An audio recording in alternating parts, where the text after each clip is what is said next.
Vamos lá, galera, saudações rubro-negra a todos vocês aí. O Flamengo vence o Atlético Mineiro, assume a liderança e a mídia aí está falando muito do Malvadão. Tem vários cortezinhos aqui para vocês do Jogo Aberto, Sport Center, entre outros. Fica com a gente até o final desse vídeo para você não perder absolutamente nada. Se inscreve aí, galera, dá aquela moral. Tem react do jogo também aqui ao vivo, as reações ao vivo aí do Flamengo é aqui no canal também. Beleza? Boa semana a todos. Saudações. Bora acompanhar. É time de tradição. Muitos são os cheques em uma lista para tornar um dia perfeito. Mas eu posso enumerar alguns motivos que deixaram o domingo do torcedor do Flamengo mais que especial. A começar pela derrota até então do líder Cruzeiro por 2-1 para o Ceará. O resultado abria caminho para os rubro-negros sonharem e eles lotaram o Maracanã, mais de 54 mil pessoas.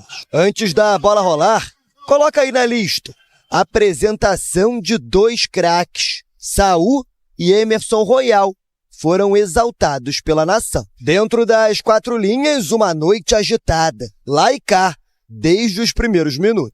A roubada de bola vencida por Rony, em cima de Rossi, parecia a chance perfeita para abrir o placar, mas Varela não concordou. Com Bruno Henrique de longe, o Flamengo tentava responder, mas era o Galo quem criava mais jogadas de ataque. Coelho parou em Rossi. Só que o lance mais polêmico da noite aconteceria do outro lado. Plata foi derrubado por Fausto Vera. O VAR precisou ser acionado. Primeiro, para definir se a falta foi dentro ou fora da área. Depois, para definir a cor do cartão. Depois de analisar o vídeo, Ramon Abate-Abel marcou falta fora da área e manteve o cartão amarelo para o jogador do Atlético. Na volta do intervalo, a partida caiu em chances criadas. Faltou criatividade. E quando isso acontece, a bola parada se torna arma no Flamengo. Não só eu individualmente, mas também tem que ressaltar o Léo, vem fazendo um trabalho muito bom, o Danilo fez alguns gols assim também. Falta cobrada na área e Léo Ortiz subiu mais alto que todo mundo para abrir o placar. Recém-chegado ao Galo, Biel fez a estreia, mas na primeira chance viu Rossi levar a melhor. Fim de jogo, Flamengo 1, Atlético Mineiro 0. O resultado, é claro, coloca o último check na lista de domingo perfeito para a nação. Com os 3 pontos, o Flamengo chega a 36 somados e mesmo com um jogo a menos, ultrapassa o Cruzeiro e assume a liderança do Brasileirão. A gente sai triste pelo resultado, né? O desempenho foi bom. Quinta, eles têm um novo encontro marcado aqui no Maracanã, agora pelas oitavas da Copa do Brasil. Mas a Copa tá aí, estamos vivos, estamos com possibilidades e temos que ganhar do Atlético. A gente tá aqui analisando o Flamengo, líder do campeonato, um time que, quando tem que mostrar as caras, Chico Garcia normalmente não falha. É impressionante. O jogo até foi um jogo mais morno, né? Mas o Campeonato Brasileiro é difícil, né? Acho que o Galo até começou a ameaçar, né? O Coelho fez um bom jogo, o Rony e o Hulk ali na frente deram uma pressionada, mas o Flamengo, cara, ele tem uma estrutura de time que a defesa, o meio e o ataque é uma regularidade, assim, você não vê um setor meio desconectado, você não vê, hoje o ataque foi bem, tanto que os números mostram, né, melhor ataque, melhor defesa, e aí quando o ataque tá com dificuldade de fazer gol, vai lá a bola aérea dos zagueiros, o Léo Pereira cobrou falta também, a bola passou perto, Léo Ortiz que tá jogando uma enormidade, tanto como defensor, como aparecendo na área, pesando na área. É um time muito...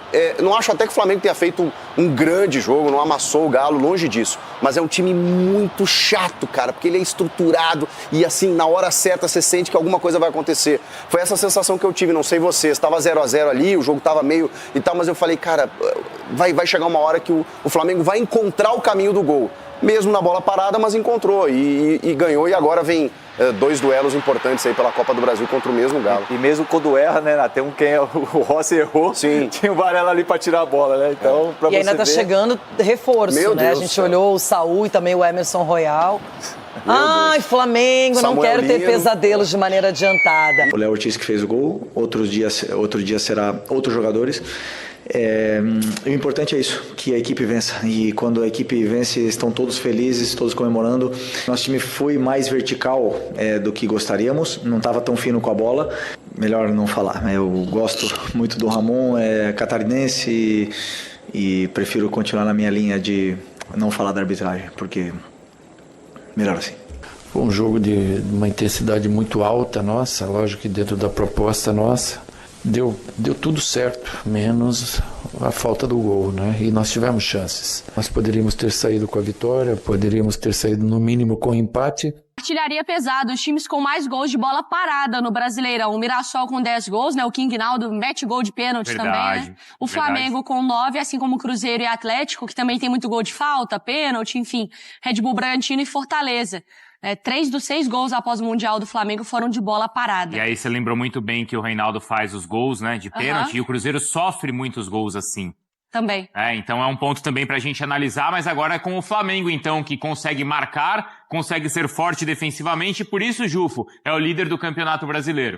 É isso, Bruno, Mari, bom dia. Começando a segunda-feira já com a mentoria de Mariana Spinelli. Já está até mais leve essa manhã de segunda-feira aqui no Rio de Janeiro, principalmente para a torcida do Flamengo, que retomou a liderança do Campeonato Brasileiro, 36 pontos e um jogo a menos que o time do Cruzeiro. Melhor campanha desde a volta do Mundial de Clubes. São 5 jogos, 4 vitórias e uma derrota só, aquela derrota para o Santos na Vila Belmiro, num jogo de 2 tempos muito distintos, né? O primeiro tempo, uma trocação, onde o Atlético teve as melhores chances, essa do Rony, como foi citada, uma outra também com o Gustavo Scarpa, que ele acertou o travessão do goleiro Rossi, uma trocação, os dois times muito ofensivos, dando espaços, e a segunda etapa já diferente, um Atlético mais recuado e um Flamengo jogando um ataque contra a defesa, o Atlético não conseguindo ter gás para sair no contra-ataque, as alterações também não surtiram efeito, o Júnior Santos não entrou muito bem, o Biel só entrou no final, que era novidade, né, novo reforço do Galo, e um Flamengo pressionando, tentando sufocar o Atlético, e aí a bola parada, como vocês vinham falando, fez a diferença mais uma vez nessa vitória. Dessa vez foi o gol do Léo Ortiz, contra o Bragantino o gol de empate foi o Léo Pereira de cabeça, contra o Fluminense o gol da vitória foi contra o Pedro. Se a gente for até um pouco mais atrás, em jogos muito importantes, o Deportivo Táchira, um jogo que o Flamengo estava passando muito sufoco, precisava vencer para se classificar na Libertadores, e o gol foi do Léo Pereira num cruzamento do Luiz Araújo, também bola parada. Então o Felipe Luiz mostrando essa importância em jogos onde o Flamengo joga contra defesas muito recuadas, a bola parada fazendo a diferença, e o Flamengo retoma a liderança agora com essa vitória. Próximo jogo quinta-feira de novo contra o Atlético Mineiro pela Copa do Brasil, numa maratona. Flamengo depois encara o Ceará, e aí depois a partida de volta contra o Galo na Arena MRV, mas por enquanto aqui sendo comemorada essa liderança, e a partir de amanhã já pensando no time para o Atlético na quinta, amigos. Foi do Léo Ortiz, vitória sobre o Galo, os times voltarão a se enfrentar, como lembrou o Eugênio no início do programa, pela Copa do Brasil no meio da semana, mas ontem deu Flamengo. Personagens do jogo, vamos lá. É um jogo de estratégia também, não é só um jogo dentro do campo. Nesse quesito eu estou muito contente com o que os jogadores nossos fizeram, e é uma pena mesmo, lamentável a gente não ter feito um gol, e certamente o jogo seria diferente. A gente sai triste pelo resultado, né? O desempenho foi bom, o jogo foi bem jogado, nós poderíamos ter saído com a vitória, poderíamos ter saído no mínimo com o empate, mas infelizmente acabamos perdendo num gol de bola parada. Bom, bola parada é uma das fases do jogo, damos a importância que ela merece, né, porque jogos bloqueados muitas vezes são desbloqueados na bola parada, e acreditamos que a chegada do Rodrigo Caio, junto com toda a comissão, tenha com certeza influenciado muito nessa potência, né? E agora os próprios jogadores acreditam e estão se sentindo poderosos outra vez na bola parada. Isso é importante, que eles gostem, que eles sintam o gosto por isso, e que vejam sempre que resolve jogos. Legal, né? Ter o Rodrigo Caio aí como tem essa responsabilidade, uma das responsabilidades, uma das funções do Rodrigo Caio ali na comissão técnica, treinar as bolas paradas do Flamengo, e ontem foi decisivo, hein, André?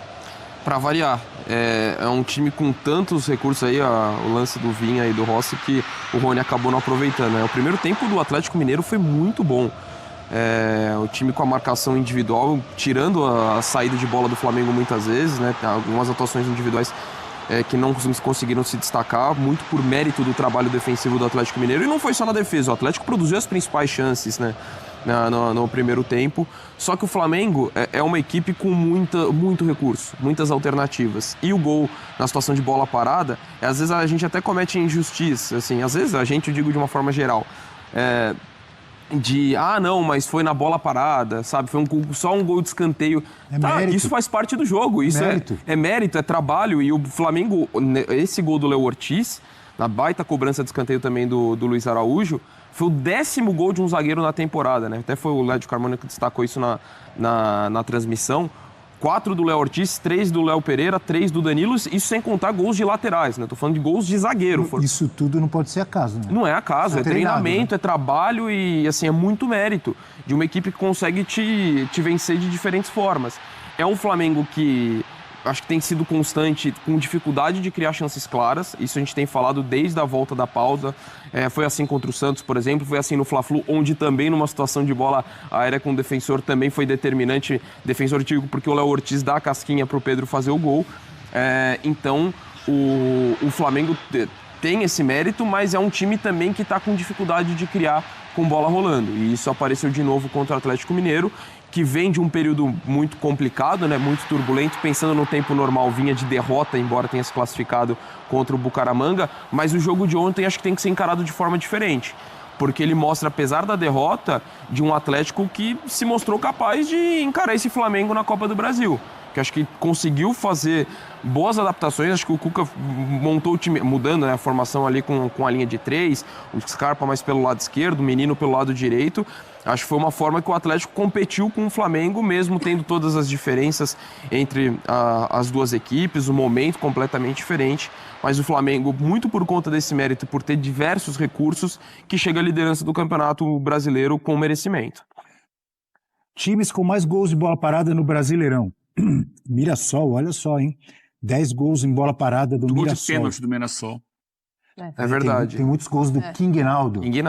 Reinaldo ali com um bom desempenho, uma boa campanha, uma boa temporada no Mirassol. Flamengo 9, mesmo número do Cruzeiro e do Atlético Mineiro, adversário de ontem. O Bragantino tem 8 e o Fortaleza tem 8. 3 dos 6 gols após o Mundial foram de bola parada do Flamengo. E o Felipe Luiz, ele destacou na entrevista, na fala dele, o trabalho do Rodrigo Caio, que foi companheiro dele como jogador e hoje é companheiro ali, um dos auxiliares na comissão técnica, e trabalha essa questão aí da bola parada. Eugênio, no começo do programa, né, além de destacar aí esses gols de bola parada, quero destacar ou repetir o que você já trouxe no início do programa, os números que são realmente impressionantes do Flamengo no campeonato.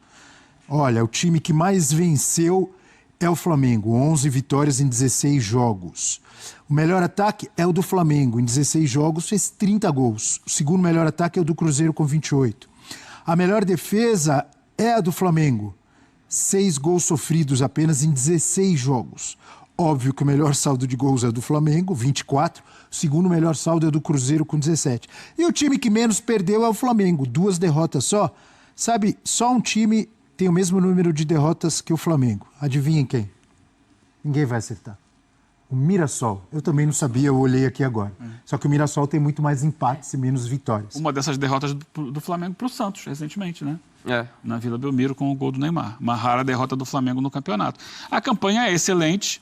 Agora, chama atenção esses gols tantos em bola parada depois do Mundial, né? É claro que é ótimo você ter esse recurso, porque você ganha jogos com esse recurso. Mas se você... É incrível, né? Como a mídia consegue inventar qualquer coisa, mano, pra querer desmerecer o Flamengo ainda. O cara reclamando por causa dos gols de cabeça do Flamengo. É foda. O Palmeiras fazendo gol doidado de cabeça aí, vários times, mas não. O Flamengo, eles inventam alguma coisa. Tinha... falando do Samuel Lino aí, não sei quantos milhões. Palmeiras gastou não sei quantos milhões no Tigrinho também. Começou a fazer gol agora, jogar bem agora, mas não. Flamengo, o problema é o Flamengo. Se o Flamengo fazer, tem problema. Começar a ficar dependendo só dele, mostra que você não está criando tanto com bola rolando. E não está. Não está criando tanto como já criou no início do campeonato, situações com bola rolando. Claro que você enfrenta adversários, como o Atlético ontem, como fez o São Paulo, né? Times grandes que vão jogar no Maracanã e se trancam. Botam ali linha de 3 zagueiros, não sei quantos volantes à frente da área. O Flamengo tem tido muita dificuldade contra blocos baixos, né, de marcação. Sim, porque acho que todo mundo tem, né? Quando você tem uma defesa bem postada, muito forte fisicamente, que se tranca ali, você vai bloquear os espaços e sem espaço é mais difícil jogar. Você vai ter que buscar cruzamentos, porque para entrar driblando, tabelando, você acaba tendo dificuldade mesmo, porque não tem espaço para isso. E o Flamengo acabou fazendo alguns gols aí de bola parada, que é um mérito do Flamengo, mas que, por outro lado, mostra o quão difícil está sendo entrar por baixo. Então, ontem a gente viu isso mais uma vez. O Atlético, mais ou menos como fez o São Paulo, se fechou, baixou a linha, ficou trancadinho ali atrás. Repito, times grandes que vão jogar no Maracanã contra o Flamengo. E vou lembrar que eu falei aqui, né? Lembrando a entrevista do Crespo, após perder para o Flamengo no Maracanã por 2-0, quando ele falou, graças a Deus, só tem um jogo com o Flamengo no Maracanã no campeonato, porque é muito difícil. Então os adversários eles vão para lá e mudam a sua característica. O Atlético não é um time de jogar assim. Ele teve que mudar para tentar ser competitivo. Botou o Scarpa de ala pela esquerda, botou o Menino inicialmente de ala pela direita, o Saravia como o terceiro zagueiro, 2 volantes à frente, o Vera e o Alan Franco, deixando ali o Hulk, o Coelho um pouco mais à frente. Funcionou até que, depois mudou, outros jogadores foram entrando, até que saiu o gol de bola parada, numa falta sofrida pelo Wallace, que para mim deveria ter sido o segundo cartão amarelo do Saravia, que já tinha dado uma entrada dura no Arrascaeta, levou o cartão amarelo, e na falta que originou o gol, ele deu um soco no Wallace, que foi pedir o amarelo, depois ele, o Wallace, levou o amarelo. E aí houve a cobrança da falta, saiu o gol. E aí, depois do gol, aí o Atlético tira zagueiro, vai para cima, tenta fazer alguma coisa. Até tem um chute perigoso ali do Biel. O Flamengo também recua um pouco, mas ele consegue administrar aquela reta final da partida e consegue 3 pontos que lhe devolvem a liderança do campeonato. Você colocou um contraponto aí em relação ao mérito do Flamengo dos gols de bola parada. Você falou, sim, tem feito muitos gols, mas tem tido dificuldades para fazer com... Então eu vou colocar um contraponto ao seu contraponto, permita-me. Claro. Vou lembrar, por exemplo, de um Palmeiras campeão brasileiro com o Cuca em 2016, se eu não estou enganado, que o pessoal fala, Cuca Ball. Amigo... Recurso. Cada vez, o contraponto que eu quero colocar é o seguinte, cada vez mais, com linhas de 5, linha de 6, linha disso, linha daquilo, times fechados, principalmente contra um poderoso Flamengo, ele vai enfrentar, a maioria dos times vão vir fechadíssimos. Sim. Tem que apelar para esse recurso, na minha visão. Se você é bem treinado, não consegue entrar com a bola correndo, como você falou, uma dificuldade. Eu lembrei do Palmeiras de 2016, o próprio Palmeiras do Abel Ferreira, com tantos títulos, cansou de fazer gol de escanteio, e não é nenhum demérito. A Alemanha, campeã do mundo em 2014 aqui no Brasil, fez muitos gols de bola aérea, inclusive no 7-1, e em outros jogos, que eu me lembro. A França, campeã na Rússia, vários gols também de bola aérea. Infelizmente ou felizmente, é um recurso cada vez mais usado. Você tem que criar repertório, Abel. Tem dificuldade, você tem que criar alternativas de jogo. Diga, Natália, desculpa. Não, você tem que criar alternativas de jogo. O Flamengo... Falar que o Flamengo não tem repertório é uma piada de mau gosto, hein, mano? Rapaz, os caras não conseguem só elogiar. Eles têm que inventar alguma coisa pra falar do Flamengo, mano. Não tem jeito, não conseguem só elogiar, velho. Eu vou lembrar um jogo no Mundial. Foi o Manchester City contra o Al Hilal, não, o Al Ali. O Al Hilal. O Al Hilal. O que ele perde. O que ele perde, inclusive. O que fez o time? Baixou seus blocos ali, o City ficou de um lado pro outro, e não conseguia entrar. Você tem que criar repertório. Não foi efetivo na bola parada, né? Não conseguiu ser eficiente a ponto de não levar para uma prorrogação. O Flamengo, assim como o exemplo que você citou do Palmeiras, é uma alternativa. Quando você tem dificuldade e aí falta um pouco de repertório no sentido dessa bola rolando com... Enfim, galera, mano, eu vou te falar, não consigo nem ficar ouvindo muito o pessoal, não. O pessoal consegue, ao invés de elogiar o Flamengo, líder do campeonato, ganhou, venceu mais uma, não. Ele procura alguma coisa para querer criticar o Flamengo, para querer colocar o Flamengo para baixo. Agora fazer gol de cabeça não pode mais. O Flamengo não pode fazer mais gol de cabeça agora. Parar de fazer gol de cabeça, vai reclamar que o Flamengo só faz gol pelo chão. Enfim, galera, essa é a mídia nossa aí nossa mídia esportiva aí né, que ama o Flamengo, rapaziada. É complicado. Mas comenta aqui o que vocês acham a respeito, mano, dessas palavras aí. Se acha que o Flamengo tá sem repertório, não acha? Deixa nos comentários o que vocês acham aí a respeito, beleza? Se inscreva no canal, deixa o seu like aí, compartilha pra estar ajudando aí o Barãozeira. Tamo junto e é nóis. Saudações!